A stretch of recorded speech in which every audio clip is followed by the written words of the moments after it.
Welcome to all. स्वागत है आप सभी का। आज हम देखेंगे चैप्टर 4 क्लास 11 फिजिक्स का मोशन इन ए प्लेन। और इसमें सबसे पहला जो टॉपिक है वो है स्केलर एंड वेक्टर। तो स्केलर क्या होता है? स्केलर क्वांटिटीज वो क्वांटिटीज होती हैं, अगर मैं स्केलर क्वांटिटीज की बात करूं तो ऐसी क्वांटिटीज जिसके पास यूनिट हो या फिर जिसके पास मैग्नीट्यूड हो, जिसके पास यूनिट हो, जिसके पास मैग्नीट्यूड हो, लेकिन जिसके पास डायरेक्शन ना हो। जिसके पास यूनिट हो, मैग्नीट्यूड हो, लेकिन उसका डायरेक्शन ना हो, वो क्वांटिटीज कैसी क्वांटिटीज हो जाती हैं? स्केलर क्वांटिटीज हो जाती हैं। अच्छा, एक एग्जांपल दे दूं, जैसे 5 kg 5 kg है, ठीक है। तो 5 क्या है? इसमें मैग्नीट्यूड है और kg क्या है? इसकी यूनिट है, ठीक है। kg क्या है? यूनिट है, ठीक है। अच्छा, तो लेकिन इसके में डायरेक्शन नहीं है। 5 kg मास किस डायरेक्शन में लग रहा है? नहीं आएगा, डायरेक्शन नहीं आएगी, ठीक है। अब वेक्टर कौन सी क्वांटिटीज होती है? वेक्टर वो क्वांटिटीज होती है जिनकी यूनिट होती है, जिसके पास मैग्नीट्यूड होता है, जिसके पास मैग्नीट्यूड होता है और जिसके पास क्या होता है? डायरेक्शन भी होता है। जिसके पास यूनिट हो, मैग्नीट्यूड हो और जिसका डायरेक्शन भी हो, वो क्वांटिटीज वेक्टर क्वांटिटीज हो जाती हैं।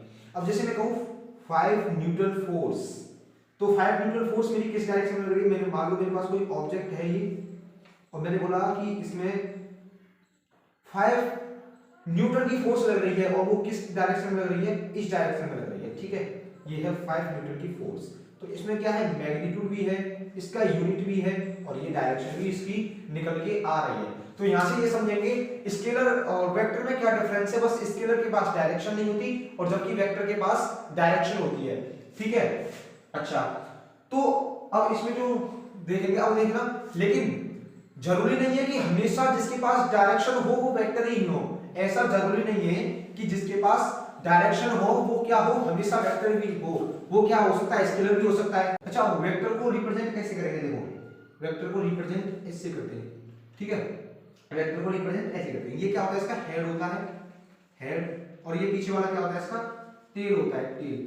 और ये जो इतना है ना, ये क्या है? इसका मैग्नीट्यूड ऐसा। और जिस डायरेक्शन में इसका हेड होगा, जिस डायरेक्शन में इसका हेड होगा, उसी डायरेक्शन में क्या होगी?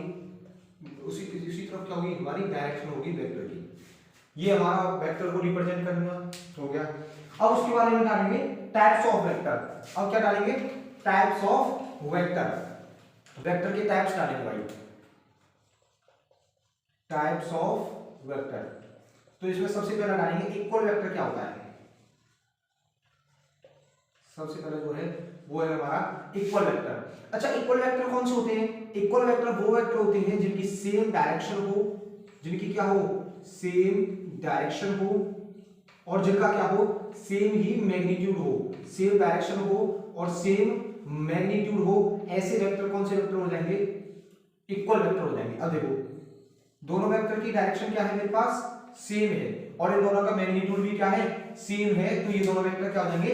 इक्वल वेक्टर हो जाएंगे, ठीक है। If two vectors a and b are said to be equal vectors if they have same direction and same magnitude, यानी इक्वल मैग्नीट्यूड, है ना। इतना हो गया। अब इसमें दूसरा डालेंगे। दूसरा वेक्टर कौन सा होता है हमारा? Parallel vector. दूसरा कौन सा होता है? Parallel vector. तो पैरेलल वेक्टर कौन सा वेक्टर होता है? केवल जिसकी क्या हो? डायरेक्शन सेम हो। जिसकी क्या हो? डायरेक्शन कैसी हो? सेम डायरेक्शन, है ना। अब मैं मैग्नीट्यूड की बात करूं, मैग्नीट्यूड मे और मे नॉट बी सेम, यानी मैग्नीट्यूड सेम हो या ना हो इससे कोई फर्क नहीं पड़ेगा, लेकिन अगर इसकी डायरेक्शन सेम है, डायरेक्शन सेम है, तो ये क्या होगा? पैरेलल वेक्टर होगा भैया। अगर इसकी डायरेक्शन सेम है, मान लीजिए ये वेक्टर, ये भी वेक्टर और ये सी वेक्टर, ये तीनों वेक्टर क्या है? पैरेलल वेक्टर है। अच्छा, जिसकी डायरेक्शन सेम हो वो क्या है? Parallel vector. मेरे इक्वल वेक्टर में भी तो डायरेक्शन सेम होती थी, तो ये दोनों भी क्या हो जाएंगे? ये दोनों, ये भी पैरेलल वेक्टर होगा, यानी यहां से हम क्या कह सकते हैं, जो इक्वल वेक्टर होता है वो पैरेलल वेक्टर भी हो सकता है। और इक्वल वेक्टर मे और मे नॉट बी ऑलवेज क्या होगा, इक्वल वेक्टर जो होगा वो ऑलवेज पैरेलल वेक्टर होगा, ठीक है। लेकिन parallel vector always equal vector नहीं होगा, ठीक है। अब तीसरा जो डालेंगे, तीसरा डालेंगे एंटी पैरेलल वेक्टर। कौन सा? Anti parallel vector. तो एंटी पैरेलल वेक्टर क्या होती है, जिसकी डायरेक्शन अपोजिट हो, अपोजिट डायरेक्शन, अपोजिट डायरेक्शन। अच्छा, मान लो मेरे पास एक वेक्टर ये आ रहा है और दूसरा वेक्टर ये आ रहा है, ए वेक्टर, और ये मेरे पास बी वेक्टर, दोनों की डायरेक्शन क्या है, अपोजिट है। To vectors a and v are said to be anti-parallel vector if they have opposite direction। इनके पास क्या हो, अपोजिट डायरेक्शन हो, तो हमारे पास कैसे वेक्टर आ जाएंगे, एंटी पैरेलल वेक्टर आ जाएंगे, ठीक है। ये हो गया चौथा डालेंगे। चौथा वेक्टर आता है हमारे पास कोलिनियर वेक्टर। चौथा वेक्टर कौन सा आएगा, कोलिनियर वेक्टर। कोलिनियर वेक्टर,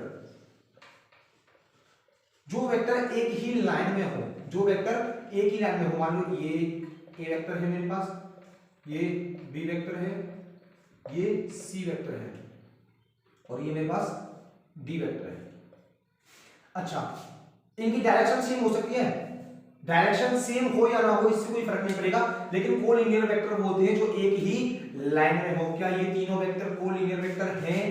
हाँ। क्या डी कोलिनियर वेक्टर है? नहीं है, क्योंकि ये क्या है, अलग लाइन में, दूसरी लाइन में, यानी जो वेक्टर एक ही लाइन में हो वो क्या है, हमारे कोलिनियर वेक्टर है। अच्छा, मुझे एक बात बताना, मैंने कहा था ए वेक्टर और बी वेक्टर ये दोनों क्या थे, एंटी पैरेलल वेक्टर भी थे, क्योंकि इनकी डायरेक्शन क्या है, अपोजिट है। तो यहाँ पर कोलिनियर वेक्टर क्या है,